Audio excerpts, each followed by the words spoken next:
Hello and welcome back.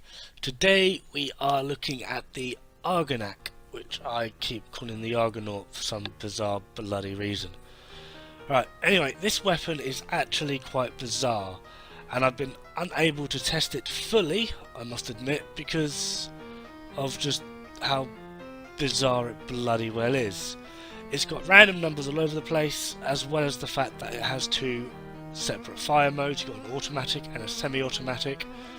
The semi-automatic has higher crit and crit multiplier and lower status. The automatic has lower crit and crit multiplier but higher status.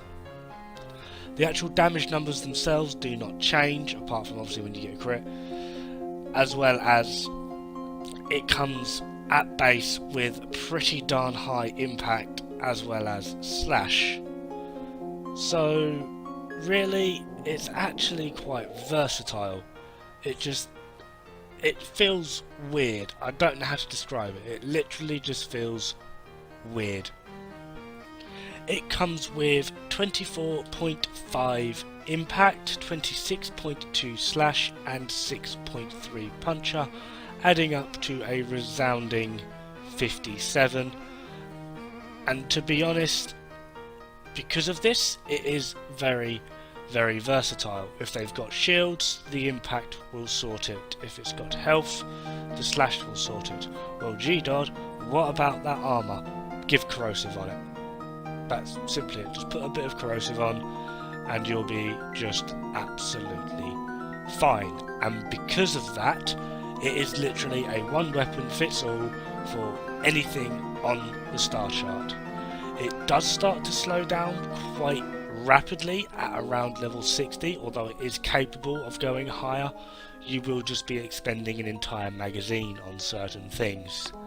Now, if you're wanting to actually just do a little bit more damage, just switch to semi-auto, which is its base fire. That's how when you go into the mission it will be at semi-auto. And if you're wanting to actually do a little bit of EHP, I'd recommend switching to automatic. Now, the way I've been trying to utilise it, which is a bit weird having to actually try and do this for me, because I'm used to just point, shoot, watch it die, is put it to auto, get a few procs on it, slash, corrosive, the impact does help, and once the armour is whittled down a little bit and you start to notice that there is a bit more damage coming from the automatic mode, you then switch to semi-automatic just to get that final push on to actually deal damage. So it's kind of like you need to strip the armor or get a bit of EHP damage in before you swap to the heavy hitting mode to finish it off, in a way. This I do find is the most effective way of using it. However, it is also at the same time not very consistent. With that in mind, it does also have a 43 round magazine and it's got a bitch of a recoil in automatic. So you will possibly need to try and manage your ammunition quite thoroughly, as well as the fact that in full auto it feels slow. It just feels sluggish. It doesn't really feel like you're doing anything, and then it's just sort of like, oh, it's dead. Or you're reloading and you're like, oh, it's dead. This weapon does also have a slight little perk to it, as you might be able to see. The enemies in front of me within about 100 meter range, roughly, if they are close to the actual reticule, they are highlighted depending on the weapon's energy colour. This is actually very, very useful for the planes, because me personally, I find it quite difficult to see some of those rat bastards that are hiding behind a bush. This does highlight them, and it does generally make it easier to shoot them. Overall, it's not a bad weapon. I'm not going to say it's an endgame weapon, to be honest. Like I said, it just feels odd. It is capable of doing it, to be honest. It will happily take you through sortie 1 and 2. I think 3 is sort of pushing it a little bit, but it is capable. It just feels weird. If you can get the knack of this weapon, it will probably suit you just fine.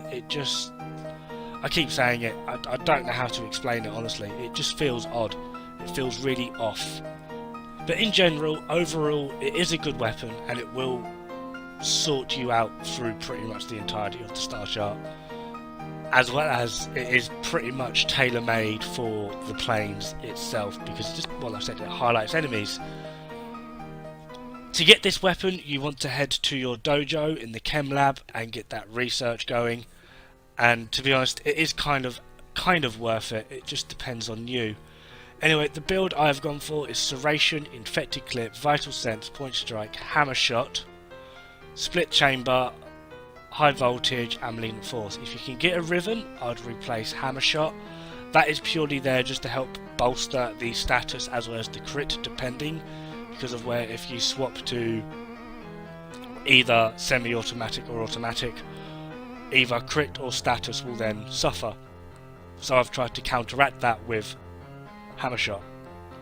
Overall though, you can see the stats of this weapon, as they are with this build, aren't too bad. And I'm going to say it again, I'm afraid, it just feels weird. It doesn't feel like it's complete. Anyway, that's me. Thank you very much, and I'll see you pretty soon.